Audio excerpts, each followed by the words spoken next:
Ya se me olvidó.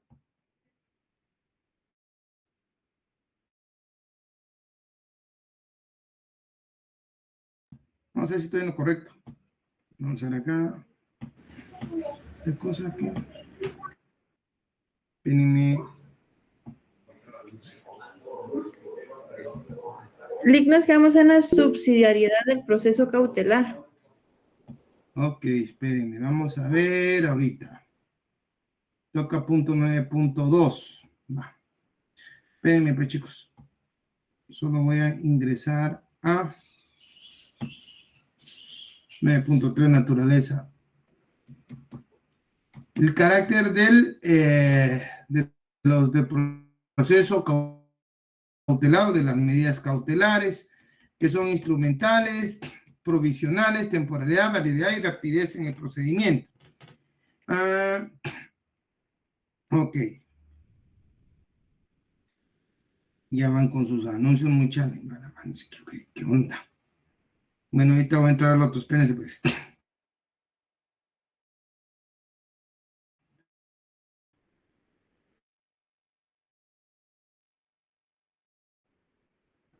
Es que si no, no los miro. Ok. ¿Me están escuchando? Sí, ¿Me escuchan, licenciado. jóvenes? Sí, Lic. Sí, se escucha. Sí, Lic. Afirmativo, Ok, afirmativo. bueno, vamos a empezar entonces.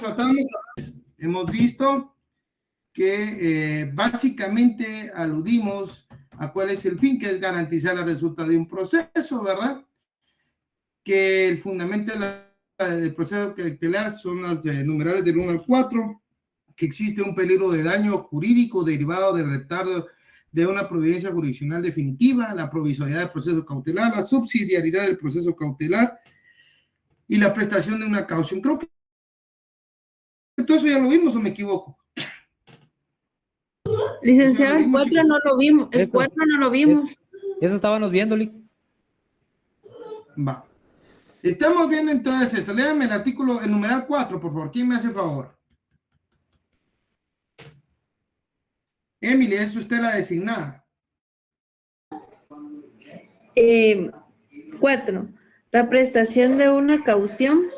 Normalmente la adopción de las medidas cautelares queda condicionada a que el solicitante de las mismas preste caución para asegurar la eventual indemnización de los daños y perjuicios causados al demandado, ante la posibilidad de que al final del proceso principal, el de conocimiento o declaración, la pretensión del actor sea desestimada. Artículo 532 del Código Procesal Civil y Mercantil. Léame el artículo 532 y lo voy a explicar, que este es chivo para el día de mañana cuando ustedes les estén representando a un demandado y les presenten una medida cautelar. ¿Quién me lo puede leer?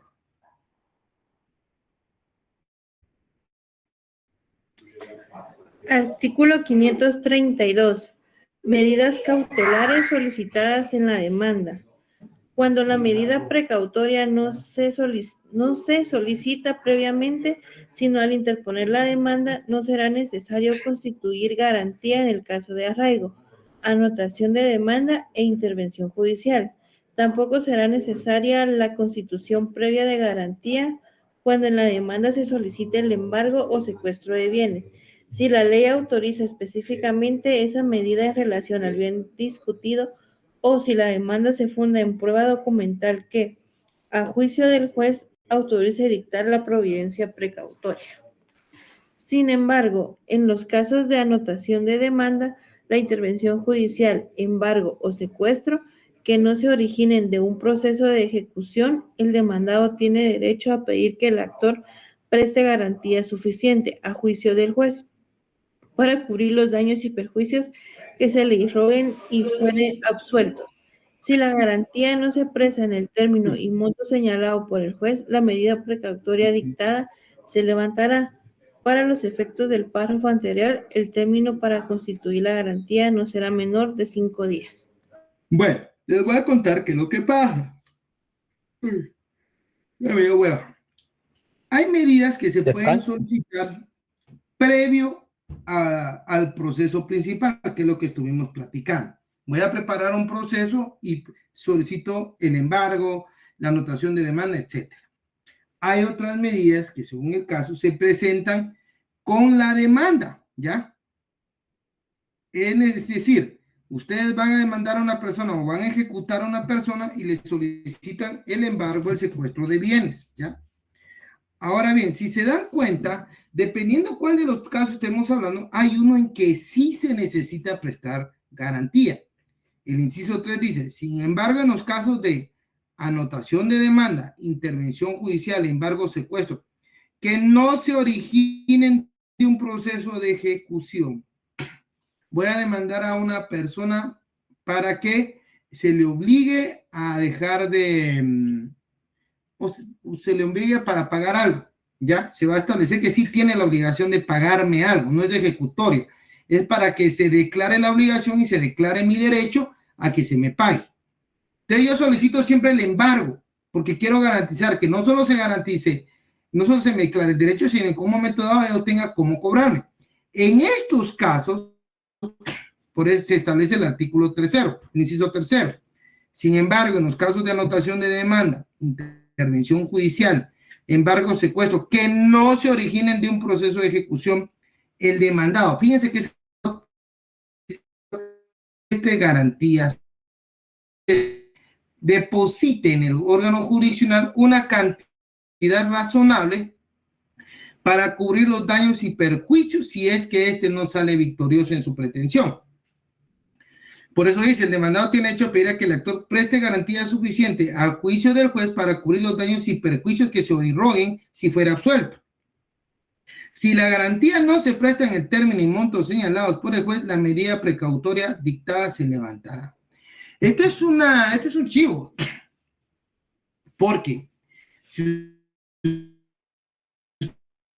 ustedes analizan los casos, se van a dar cuenta que en la práctica hay personas que solicitan el embargo, la medida precautoria de intervención de demanda, etcétera. Pero si señale una garantía, el pago de una garantía, el juez debe levantar la medida dictada. El embargo queda sin efecto. Y este es uno de los chivos que se tiene para poder levantar las medidas precautorias. ¿Les quedó claro ahí? ¿Tienen dudas? Como siempre, soy bárbaro para explicar. Bueno, sigamos leyendo. El carácter de la... Sí, Jorge. Lick, buenas tardes. Disculpe, fíjese que tuve un poquito de problema con mi conexión y no le escuché muy bien ahorita que usted estaba explicando el párrafo. Si me lo pudiera repetir, por favor, Lick, disculpe. Rona, ok. Sí, Rona. Solo una consulta. Mira que sí, su audio no se oye muy bien, se oye entrecortado, entonces no sé si podría volver a explicar. Mire, yo será lo suyo que está. Lo explico con gusto, no hay problema. Solo me dijeron si es el mío. Voy a hablar. No,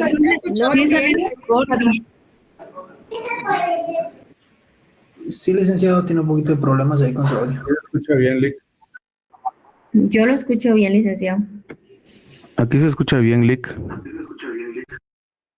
Licenciado, yo fui el que tuve problemas con mi conexión, entonces sí, yo le estoy pidiendo que me repita porque yo sí tuve un poquito de problemas con mi conexión. No problema, escuche, pero ahí ya se escucha, Jorge. Sí, Lick, ahorita sí le capto. Yo, como le digo, tuve un poquito de problema con mi conexión. No hay problema, repito. Gracias.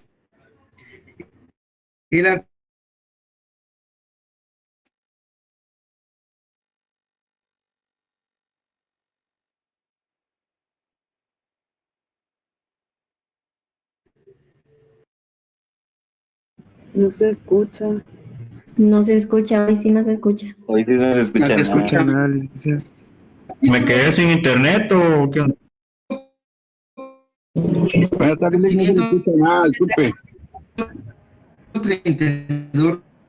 No se escucha, licenciado. Licenciado, no se escucha nada. Licenciado, no se le escucha nada.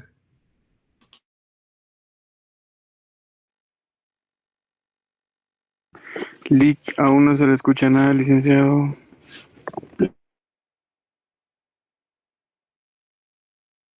Creo que el licenciado se desconectó.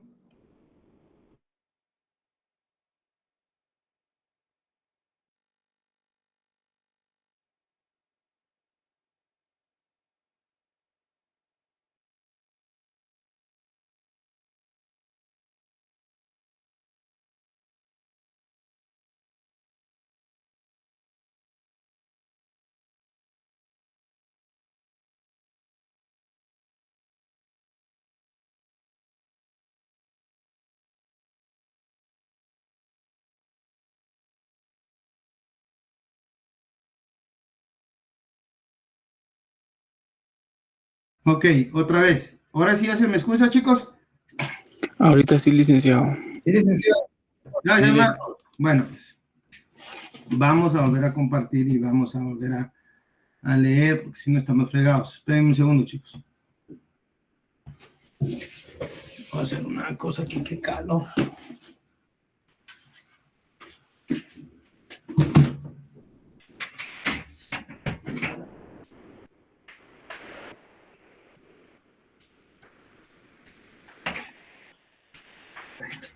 Se la va a llamar.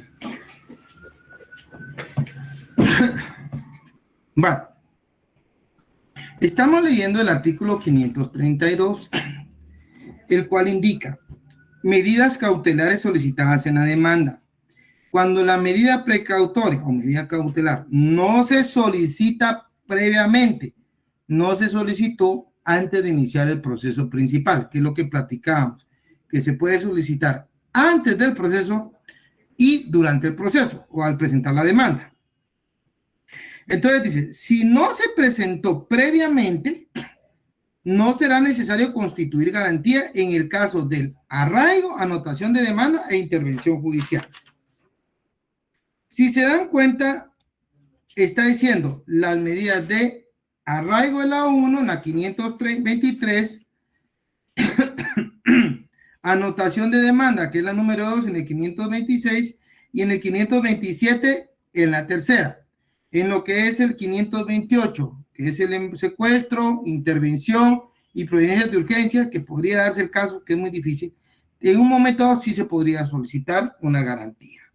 Luego dice, tampoco será necesaria la constitución previa garantía cuando en la demanda se solicite el embargo del secuestro de bienes si la ley autoriza específica esa medida en relación al bien discutido. Si el bien discutido es susceptible de embargo o secuestro, estamos hablando de un bien mueble o inmueble, ¿verdad? Y la ley lo establece, ¿verdad? O si la demanda se funda en prueba documental que a juicio del juez autorice dictar la providencia precautoria, en este caso tampoco será necesario prestar garantía, pero en los demás casos sí. Sin embargo, en los casos de anotación de demanda, intervención judicial, embargo o secuestro, que no se originen de un proceso de ejecución, el demandado tiene derecho a pedir que el actor preste garantía suficiente. En aquellos juicios declarativos o de conocimiento en que se está solicitando se reconozca un derecho, se reconozca que tengo el derecho de que se me pague una cantidad, por dar un ejemplo. Pero a la vez estoy solicitando que para garantizar ese pago se embarguen bienes suficientes. Fíjense que de una vez empieza desde antes. En estos casos es cuando el demandante debe prestar una garantía. El efecto es que si no la presta, la medida precautoria, es decir, esta medida de embargo, de anotación de demanda, etcétera, serán levantadas. Ahí es donde ustedes tienen que establecer, porque muchas veces en los casos la gente pues solamente solicita el embargo, pero ya cuando se le solicita que preste garantía, no lo hace. Entonces, la forma de dejar sin efecto estas medidas es solicitando el pago de la garantía. ¿Hoy sí ya quedó más claro, chicos? Ya me asusté, ¿me están escuchando? Licenciado, o sea, digamos que esto sirve como para levantar las medidas. Exacto. En estos casos, si no prestan garantía, se levanta la medida. Ahora, si la prestan, sigue, ¿verdad? Pero el juez tiene que dictar las suficientes para evitar los daños y perjuicios, ¿ok? Ok, gracias, licenciado. Licenciado, entonces sería como un tipo de protección para el demandado, por verlo así. Lo que pasa es que acuérdese que en un proceso, no porque usted sea demandado, quiere decir que usted va a perder o que usted tiene la obligación. En muchos casos, usted le van a contratar los demandados. Y va a decir usted, mire, es que él no cumplió con tal cuestión, ya, con tal requisito o con tal cláusula. Ya, que usted sea demandado no quiere decir que por fuerza tiene que pagar. Usted también tiene derechos, el ejecutado, el demandado, también ostenta derechos. Y no va a ser vencido sino hasta que en sentencia firme se haya deducido que él tiene una obligación. De lo contrario, él es inocente, partiendo del artículo 12 constitucional. Entonces, usted tiene que verlo así. No porque usted sea demandado, tiene que pagar por... Usted puede presentar sus argumentos. Y si usted tiene la razón, ¿verdad? Sí, estoy compartiendo pantalla, pero todavía no he señalado nada. Entonces, ahí es donde surge todo, ¿ya? ¿Ya me entendió ahí, mi amigo? Ya le voy entendiendo. Ajá, exacto. Entonces, diría que el actor en este caso tiene que prestar garantía, y si no lo hace, pues obviamente el juez levanta levanta las medidas precautorias que tenga en contra del demandado, ¿verdad? Sí, así es. Es así. Ok, exacto. Ya le entendí, Lick. Gracias. Va. Entonces, eso es lo que estamos hablando de 532. La verdad que el Tribunal 532 resulta ser un buen chivo para estas cuestiones. El carácter de las medidas de cautelares o preventivas son instrumentales, son provisionales, temporales. Hay una gran variabilidad. Pueden variar según las circunstancias y rapidez en el procedimiento. No voy a entrar a conocer cada uno porque a veces no tienen ni mucha intención. ¿Cuáles son las medidas cautelares que están contempladas en el Código Procesal Civil y Mercantil? Léanme las de la 1 a la 7, por favor.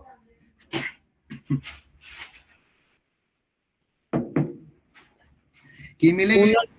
Gracias. 1. La seguridad de personas. 2. El arraigo. 3. Anotación de la demanda. 4. Embargo. 5. Secuestro. 6. Intervención. Espérenme, ¿qué pasó? Esperen ustedes. La tecnología me golpea. Ahorita voy, mamita. Aquí lo tengo, licenciado. 7. Providencias urgentes. Perfecto. Analicemos cada una de ellas. Hay que ocultar esta cosa. Seguridad de las personas. Miren, pues, el concepto de seguridad de las personas se otorgó o se dio en el año 1964. ¿Y por qué les digo el año? En ese tiempo no se había resguardado tanto la seguridad o integridad de las personas como hoy en día. Hoy en día existen leyes específicas, especializadas, ¿ya? De esa cuenta tenemos la violencia contra la mujer, tenemos las medidas de protección abrigo contra los menores de edad o a favor de los niños, las medidas de protección intrafamiliar, las medidas de protección a las personas de la tercera edad. Los únicos que no están protegidos aparentemente son los hombres, pero sí lo están. De una se los cuento, muchachos. No vayan a creer que una mujer puede somatar al hombre y irse impune. No es así. Sí. Yo demandé a varias mujeres por eso, porque me pegaban mucho. Entonces, la verdad es que no es así. Ya hablando en serio, increíble. Algún día se darán cuenta ustedes cuál es la diferencia entre violencia contra la mujer y violencia intrafamiliar. Si una mujer, un hombre le pega a una mujer, es violencia contra la mujer. Ya no se puede aplicar violencia intrafamiliar. Ojo, y son las mismas medidas. Pero si una mujer le pega a un hombre, ojo, aquí ella comete el delito o comete las acciones contempladas en la ley de violencia intrafamiliar y se le pueden solicitar medidas también. O sea, no vayan a creer que no, sí se puede. Solo que el delito que ella comete podría ser lesiones, ¿verdad? O falta.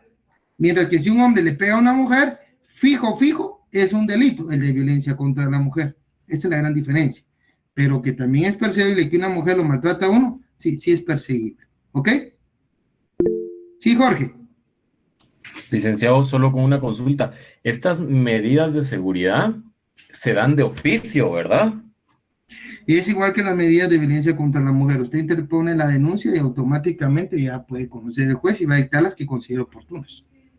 Exacto. Bueno, yo le preguntaba, porque muchas veces, bueno, se puede dar el caso de violencia intrafamiliar, por ejemplo. En este caso, siguiendo el ejemplo que usted puso, que la mujer le pegó al hombre y el hombre viene y pone la denuncia y solicita medidas de seguridad.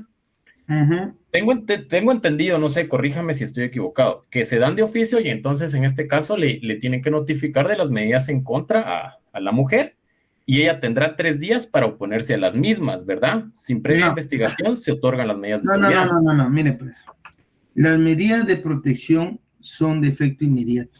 Si yo le digo a la señora, usted se me sale de la casa, va a la policía con el señor y la saca, ¿ya? Eso es automático, pero acuérdense que solo estamos dando el por qué la seguridad de las personas no se aplica hoy en día. Nuestro trabajo o nuestra clase no va a tratar sobre las medidas, ¿ok?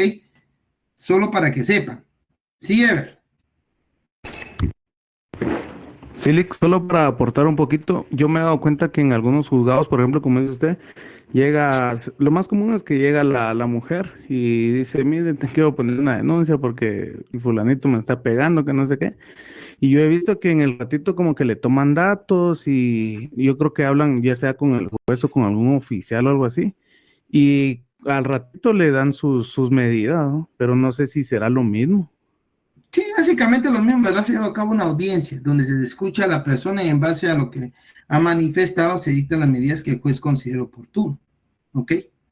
Pero eso es harina de otro costal. Si se dan cuenta, lo que yo voy es que la seguridad de las personas ya no se aplican porque ya en realidad hoy en día no tienen un efecto como las otras medidas de los otros cuerpos normativos especializados.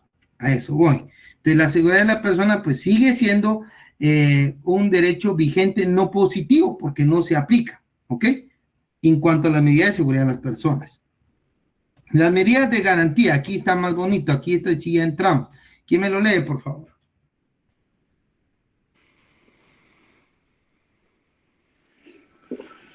Solo uno. Medidas de garantía. Arraigo. Esta medida sirve para evitar que la persona contra quien haya de iniciarse, o sea, haya iniciado una acción, se ausente o oculte sin dejar apoderado con facultades suficientes para la promoción y fenecimiento del proceso que contra él se promueve y de prestar la garantía en los casos que la ley así lo establece. Se materializa mediante la comunicación que el juez hace a las autoridades de migración y a la Policía Nacional Civil para impedir la fuga del arraigo. Artículo 523. Bueno, sigamos leyendo el efecto del arraigo, por favor.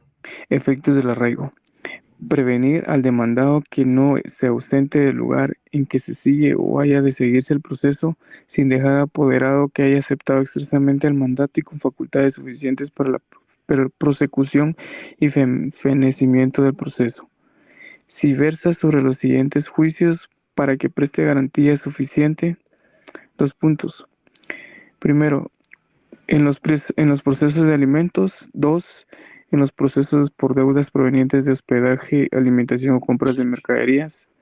Y 3, en las acciones cambiarias, apersonado el arraigo y habiendo prestado la garantía exigida, a cualquiera de los 3 casos anteriores se levantará el embargo. Artículo 524. Ok. Léame el 524 específico para que entendamos esto, porque este es bien especial. 524, por favor.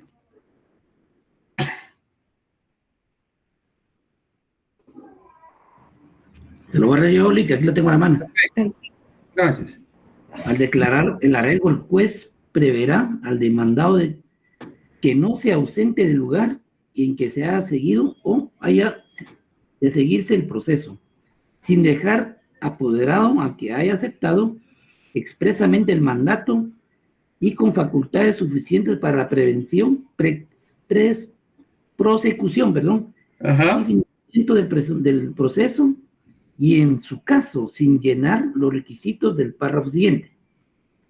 En los procesos sobre los alimentos será necesario que el demandado cancele o deposite el monto de los alimentos atrasados que sean exigibles legalmente y garantice el cumplimiento de la obligación por el tiempo que el juez determine según las circunstancias en los procesos por deudas provenientes de hospedaje, alimentación o compras de mercadería. Al crédito, el demandado deberá presentar garantía por el monto de la demanda. También deberá presentar esa garantía el demandado que hubiere librado un cheque sin tener fondos disponibles o que dispusiera de ellos antes de que transcurra el plazo para que el cheque liberado sea presentado al cobro. Analicemos este párrafo. Fíjense pues, aquí nos está diciendo lo siguiente: al decretar el arraigo del juez, fíjense pues, yo le digo al demandado que no se puede ausentar, no se puede salir del país ni nada. Es más, como está arraigado, no lo van a dejar salir por la frontera. Es por demás, ¿ya? al menos que, ¿verdad? De seguirse el proceso sin que deje apoderado nombre un mandatario que expresamente haya aceptado con facultades suficientes para la prosecución y fenecimiento del proceso. Pero además de nombrar mandatario, va a depender de qué tipo de proceso se trate. Vamos a ver lo que dice el siguiente párrafo. Tenemos el mandatario y en los procesos sobre alimentos será necesario que el demandado cancele o deposite el monto de los alimentos atrasados que sea exigible legalmente y garantice el cumplimiento de la obligación por el tiempo que el juez determine según las circunstancias. O sea, dejo mandatario y pago los alimentos que no había pagado. Ese es en el caso de alimentos. Ojo, este es en la vía civil. No vayan a hacer lo que muchos hacen, que ya cuando están en la vía penal, ya cuando los desertificaron por el delito de negación de asistencia económica, llegan con que mire, quiero presentar garantía. Ahí no procede, papito. Ahí le dicen así, ahí no procede. Procede cuando se le está ejecutando, ¿ya? Le nombran el embargo o el arraigo y le dicen, bueno, usted quiere salir del país, perfecto, salga, pero aquí hay un proceso de ejecución. Entonces dicen, bueno, ¿sabe qué? Pago el monto de los alimentos que supuestamente no pagué, en el caso que ya los hubiera pagado. Y yo voy a llevar el proceso a través de un mandatario y que el mandatario vea que se diligencie todo y que defienda mi parte, o sea, mi postura. Perfecto, no hay problema. Ahí se levanta el arraigo. Dese cuenta que en alimentos es eso. En los procesos por deuda provenientes de hospedaje, alimentación, compras de mercaderías al crédito, el demandado deberá prestar garantía por el monto de la demanda. El monto de la demanda es el precio total, ¿ya? Yo compré una televisión de 5,000 quetzales, presto garantía por 5,000 quetzales, ¿ok? Aunque yo siga el proceso y diga, mire, yo ya había pagado, yo no sé por qué me están cobrando, aquí tengo mi recibo, lo que usted quiera. Que puede darse, sí, ¿ok? También deberá prestar esta garantía al demandado que hubiera liberado un cheque sin tener fondos disponibles o de que dispusiere de ellos antes de que transcurra el plazo para el que el cheque librado sea presentado al cobro, ¿ya? Iba a cobrar y era un cheque sinfónico. Bueno, presente la cantidad que contenía el cheque. Es lo que está diciendo la ley. Entonces, nombro mandatario y encima hago estos pagos dependiendo del caso para poder ver que se levante el arraigo. O sea, yo ya puedo salir del país, tengo una emergencia, me tengo que ir a Estados Unidos a dar un curso. No puedo salir porque estoy arraigado, yo mejor me pongo pilas, pago eso, nombro un mandatario, siga el proceso, no hay problema, ahí está el pisto que estamos discutiendo y yo ya me puedo ir a la fregada. Eso es lo que está refiriendo el 524. Vean lo que sigue a continuación. Por favor, Byron. Apersonado en el proceso el mandatario presentada la garantía a aceptación del juez en los casos que se refiere el párrafo anterior y en lo cumplido en su caso, lo relativo a alimentos atrasados, se levantará el arraigo sin más trámite.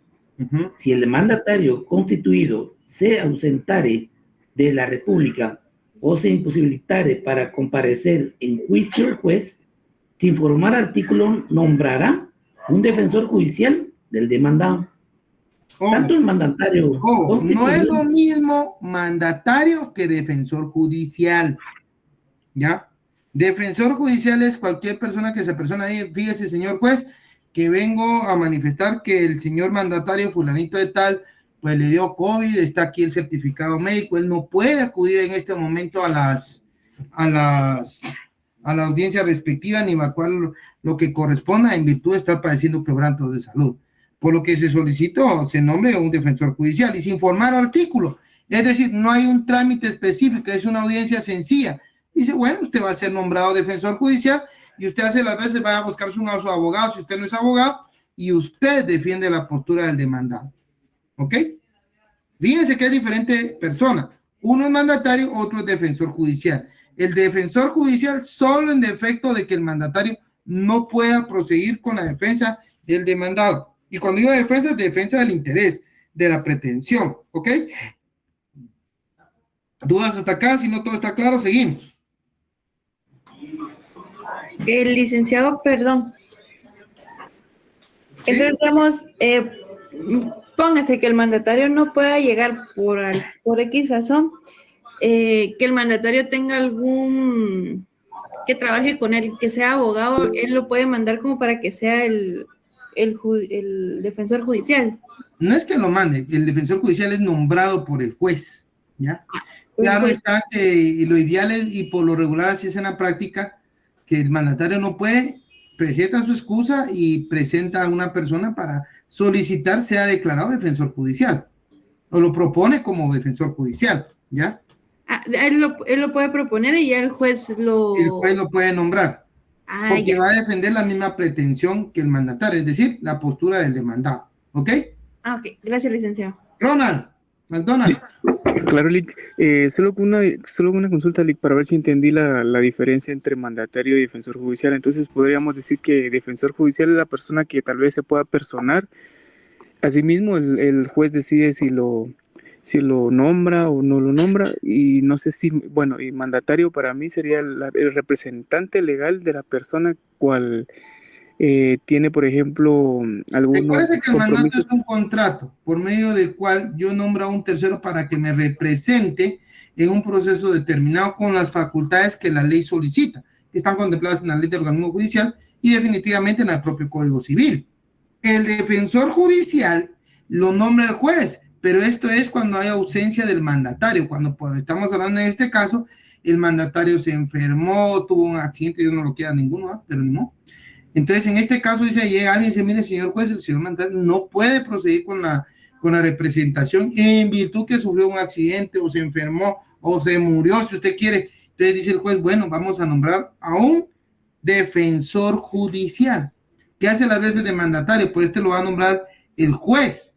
No lo está nombrando el mandatario, el mandante, es decir, el demandado, ¿verdad? Zaida es demandada y Zaida nombró como defensor, como mandatario a Byron. Byron no puede llegar. Bueno, Zaida no va a nombrar al defensor judicial, es el juez. Claro, muchas veces lo proponen, ¿ya? Voy a decir, señor juez, fíjese que le van a manifestar que el señor fulanito tal se enfermó o no puede comparecer porque sufrió un accidente. Se ha dado el caso en algunas ocasiones, sí. Y entonces ahí el juez nombra incluso a esta persona como defensor judicial, ¿ya? Ahí es donde procede. No sé si quedó más claro la cuestión. Sí, licenciado, gracias. Bueno, sigamos leyendo, por favor. Muy bien. Tanto el mandatario constituido como el defensor judicial tendrán en todo caso por el Ministerio de la Ley todas las facultades necesarias para llevar a término el proceso que se trate. El juez de oficio y de forma inmediata comunicará el arraigo a las autoridades de migración y de la policía, así como las dependencias que estime conveniente para impedir la fuga del arraigo. De igual forma se comunicará el levantamiento del arraigo. Ok. Ahí estamos claros ya con el arraigo. Quebrantamiento del arraigo, si quieren lo seguimos leyendo ahorita el inciso que estábamos leyendo aquí en paro, ¿verdad? Anotación de demanda. No, léame el 525. Me interesa que sepan qué pasa si se quiebra el arraigo. ¿Continúo yo, Lick? Sí, por favor. Ok, quebramiento del arraigo. El arraigado que quebrante el arraigo o que comparezca en el proceso por sí o por representante, además de la pena que merezca, por su inobediencia será remitido a su costa al lugar de donde ausente indebidamente o se le nombre defensor judicial en la forma que previene el artículo anterior para el proceso que se hubiere decretado el arraigo y para los demás asuntos relacionados con el litigio. ¿Qué quiere decir esto? Sí me notificaron de que yo estoy siendo demandado y tengo arraigo, pero como yo vivo cerca de la frontera y me sé todos los pasos, así es, ¿cómo es que dicen estos pasos sin ley que no tienen control? Puntos ciegos. Puntos ciegos, claro, los pasos ciegos o puntos ciegos. Y me voy para Estados Unidos, que me agarren, dicen. Aquí se aplica el 525. Entonces, además de la pena que merezca por su inobediencia, se ha remitido a su costa al lugar de donde se ausentó indebidamente o se nombrará defensor judicial en la forma que previene el artículo anterior para el proceso en que se hubiera decretado el arraigo y para los demás asuntos relacionados con el litigio. La realidad es esta. Muchas veces se señalan direcciones que no son para notificar a un demandado. Algunas veces pega, algunas veces no pega. Eso sí hay que tener cuidado. El 525, si ustedes me preguntan, se aplica muy poco. Pero alguien que sea pilas sabe que se tendría que nombrar defensor judicial. Y uno puede alegar, señor juez, no se nombró defensor judicial y por ende se violentó el derecho de defensa. Ojo con lo que estoy diciendo, ¿ya? Eso es cuando ya hay una demanda y hay embargo, pues uno puede alegar eso. Mire, aquí no se dio la notificación, el señor andaba por los Estados Unidos y no se ha nombrado defensor judicial. Por eso es que él no prevacuó. Entonces llega una persona y ahí dice, vamos a ver qué pasa, ¿no? Son algunas artimañitas que tienen algunos abogados, pero eso ya se lo diré más adelante. ¿Ok? Sigamos. Anotación de demanda. ¿Quién me lo puede leer?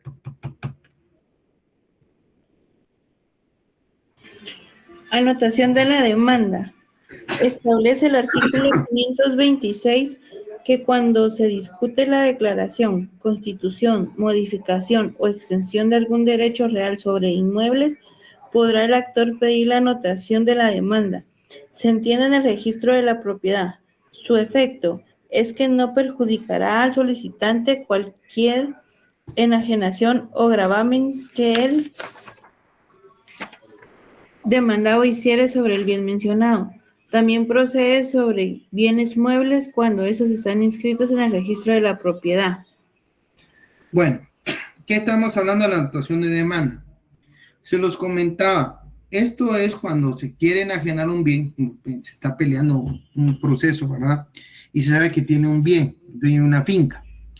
Entonces, en la anotación de demanda, de una vez se lo digo, es diferente a la intervención. La anotación de demanda solamente busca que el inmueble o el bien que se trata no pueda ser trasladado en propiedad. Es decir, si yo sé que me van a demandar o me están demandando, yo ya no puedo vender el bien. ¿Ya? Por eso se anota en el asiento, en el registro del bien, ¿verdad? Se anota de que hay una demanda y no se puede vender, ni donar, ni nada.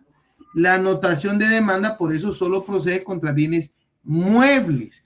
Dice contra aquellos que están inscritos en el registro de la propiedad, que son bienes muebles por destino. ¿Se acuerdan de esos bienes de muebles por destino? Tuvieron que ver en el proceso civil, en derecho civil. Entonces, en la anotación de demanda se busca que no se pueda trasladar la propiedad del bien, ¿ya? Porque hay una demanda en curso, entonces no puede hacerse nada con ese bien. ¿Quedó claro ahí? Secuestro de bienes. Sí, Bayo. ¿Quién levantó la mano? Ever. Cuénteme, Ever. Sí, solo para confirmar, eso es lo que hacen como para prevenir cuando muchos los demandan y quieren pasar bienes a nombre de otro para que no se los quiten. Exacto. Ok, exacto. Ahí lo que se busca es que no puedan hacer esto. Entonces lo que hacen es que anotan, van al registro general de la propiedad con un oficio emitido por el órgano jurisdiccional que corresponda para hacer la anotación. Entonces, en el registro de la propiedad hay libros, ahora hay también en el sistema, y ahí se hace una anotación de el presente, sobre el presente inmueble, pesa una medida de embargo dentro del proceso tal y tal, de anotación de demanda, dentro del proceso tal y tal, que es seguido por el juzgado tal y tal. Sí, Telma. Licenciado, buenas tardes. Y si póngale entre que están los humores caldeados, uno de los dos cónyuges pasa sus propiedades a otro nombre, ¿todavía se pueden rescatar? A ver. Mire pues, usted me está preguntando si, por ejemplo, su esposo viene y vendió unos terrenos o puso a nombre de otra persona unos bienes que hicieron durante el matrimonio. Sí. Bueno, esto es diferente, pero lo voy a explicar de una vez. Usted tiene que decirme primero bajo qué régimen económico se casaron. ¿Bienes mancomunados, separación absoluta o gananciales? Ah, ok. No, yo no, o sea, solo estoy preguntando, no es que se estén... Por eso, mire, pues, si son bienes separados, no hay nada que hacer. Lo que es suyo es suyo y lo que es de su esposo es su esposo.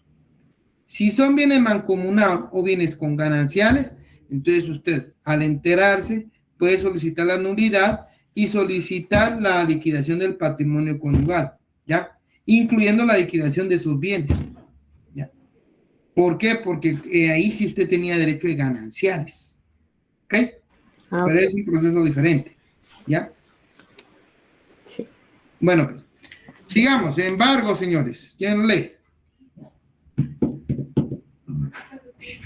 El embargo sirve para garantizar obligaciones dinerarias, pretende limitar el poder de disposición del bien embargado, a diferencia de la anotación de la demanda que proceso sobre cualquier clase de bienes registrables, cuando la pretensión que se va a ejercitar en el posterior proceso, la que se ejercita al mismo tiempo en la demanda o la que ya se ha ejercitado, se refiere a una obligación dineraria. La medida adecuada es el embargo. Ojo, el embargo procede básicamente contra bienes muebles. La anotación bienes inmuebles, el embargo bienes muebles, ¿ya? Eso está en el 527. Pero el embargo es bienes muebles. Un reloj, un carro, qué le sé yo, algún televisor, todo eso se puede embargar, ¿ok? Intervención, esta es otra historia. Esto está en el 529. Sí, Jorge. Licenciado, disculpe, entonces, ¿cuál sería la diferencia entre secuestro de bienes y el embargo? ¿O sería prácticamente El secuestro viene a ser parte del embargo.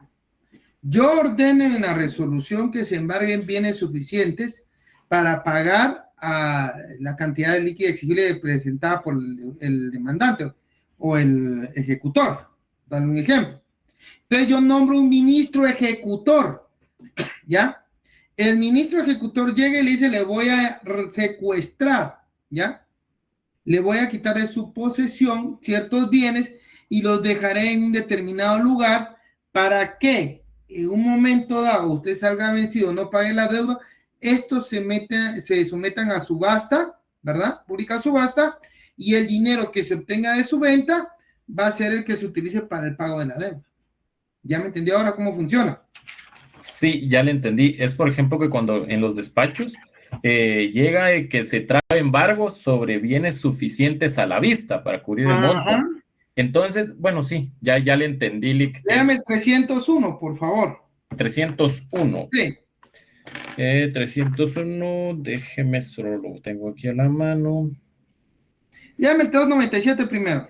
297, me dijo. Luego el 298 para que lo entienda. Ok, capítulo 2, embargo, artículo 297, mandamiento de ejecución. Promovida la vía de apremio, el juez calificará el título en que se funde y si lo considerase suficiente, despachará mandamiento de ejecución, ordenando el requerimiento del obligado y el embargo de bienes, en su caso. No será necesario el requerimiento ni el embargo si la obligación estuviere garantizada con prenda o hipoteca. En estos casos, se ordenará se notifique la ejecución, señalándose día y hora para el remate de conformidad con el artículo 313. En todo caso, se podrán solicitar las medidas cautelares previstas en este código. Artículo 301. Embargo. El acreedor tiene derecho a designar los bienes en que haya de practicarse el embargo, pero el ejecutor no embargará, sino aquellos que, a su juicio, sean suficientes para cubrir la suma por la que se decretó el embargo, más un 10% para la liquidación de costas. Ya se dio cuenta, entonces estamos hablando, el secuestro es parte del embargo. Yo le voy a embargar, pues tengo que quitarle los bienes, por eso se le da esa acción de desapoderarlo a ustedes de ciertos bienes, se llama secuestro. ¿Ok? Sí, ya le entendí. Muchas gracias. Para servirles. Bueno, el secuestro incluso está en el 528 también, si lo lee, por favor. 528, me dijo, ¿verdad? 528, secuestro, solo lo estoy buscando, permítame. 528, secuestro. El secuestro se cumplirá mediante el desapoderamiento de la cosa de manos del deudor para ser entregada en depósito a un particular o a una institución legalmente reconocida, con prohibición de servirse en ambos casos de la misma. En igual forma se procederá cuando se demande la propiedad de bienes muebles, semovientes, derechos o acciones, o que se constituya, modifique o extinga cualquier derecho sobre los mismos. Esto es devenido del mismo embargo. ¿Ok? Sí, gracias. Va. Ahora la intervención. Veamos el 529, por favor. Artículo 529. Intervención. Cuando las medidas de garantía recaigan sobre establecimientos o propiedades de naturaleza comercial, industrial o agrícola, podrá decretarse la intervención de los negocios. Podrá decretarse asimismo la intervención en los casos de condominio o sociedad, a los efectos de evitar que los frutos puedan ser aprovechados indebidamente por un condueño en perjuicio de los demás. El auto que disponga la intervención fijará las facultades del interventor, las que se limitarán a lo estrictamente indispensable para asegurar el derecho del acreedor o del condueño, permitiendo en todo lo posible la continuidad de la explotación. Asegurado el derecho del acreedor, se decretará de inmediato el cese de la intervención. La intervención busca coadyuvar en la administración. El interventor va a coadyuvar en la administración para ver y garantizar el derecho de un tercero, ya sea de un copropietario o de un tercero, para el pago de una deuda. Esa es la intervención.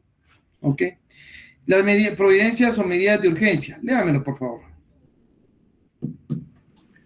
Providencias de urgencia.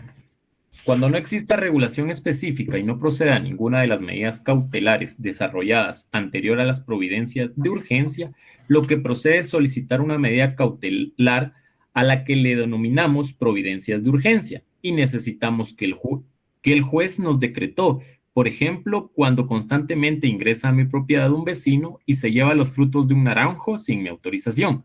No podría solicitar una medida de seguridad de los anteriores porque lo que determina cada una de las medidas es el objeto, y el evitar que una persona ingrese a mi propiedad a llevarse los frutos no es el objeto de las anteriores medidas.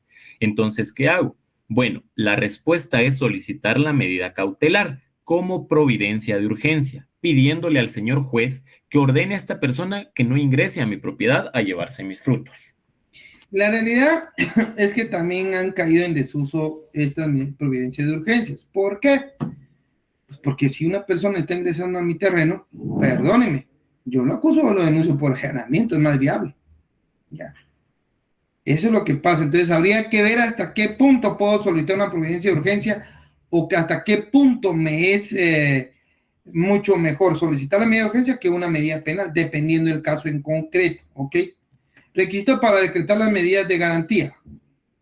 Por favor. Requisitos para decretar las medidas de garantía. 1. Prestar garantía. Quien solicita la medida de garantía debe prestar garantía suficiente. Si es de valor determinado, no será menor del 10% ni mayor del 20% del valor. Si fuera indeterminado, el juez la fijará dependiendo de la importancia del litigio. Además, que quien solicita la debe cumplir con lo siguiente. A. Determinar con claridad y precisión lo que va a exigir del demandado. B. A fijar la cuantía de la acción, si fuera el caso. Y C. A indicar el título de esta. Cabe mencionar que la medida cautelar se puede interponer antes, con la demanda, la forma más usual, y después. Leer artículos 533 al 533, me parece. Mira, este es del 531 al 533. Vamos a arreglar esto. Ok, contra garantía y etcétera. Ajá, ahora miren pues, jóvenes. Voy a dejar aquí la clase porque el día viernes me toca darles ya lo que son las providencias introductorias o prueba anticipada. A partir de acá, de una vez les digo, lo que entra hasta el viernes entra en el examen. Pídale a Dios que no terminemos la prueba anticipada en el viernes porque esta es dura.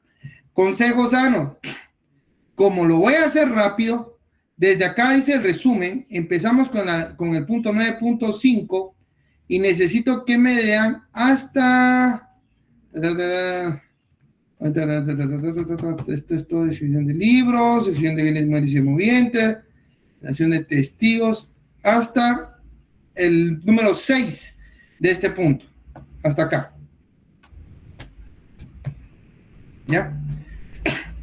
Estamos hablando que tienen que llegar a la página 21, 22. No es mucho lo que van a tener que leer. Bueno, 20 creo que sí. Sí, son 3 hojas. Eso es lo que necesito que me lean para el día viernes. Voy a ir volando y hasta acá, termine o no termine el punto el viernes, entra el examen. Mejor si han leído y tienen dudas y todo, para que les explique bien. Porque después no me leen. ¿Quién me puso cara roja? Que ya lo vi. Bueno. Bueno, pues jóvenes, los miro el día viernes. Ha sido un gusto. ¿No tienen alguna duda? Pero licenciado, del 9.5 sería hasta el 10.2. Hasta antes, hasta donde inicia la instancia ¿qué se llama? Instancia procesal, la demanda. Va, muchas gracias, licenciado. Para iniciar lo demás, ¿ok? Señores, ha sido un gusto. Los miro el día viernes. Pasen feliz noche.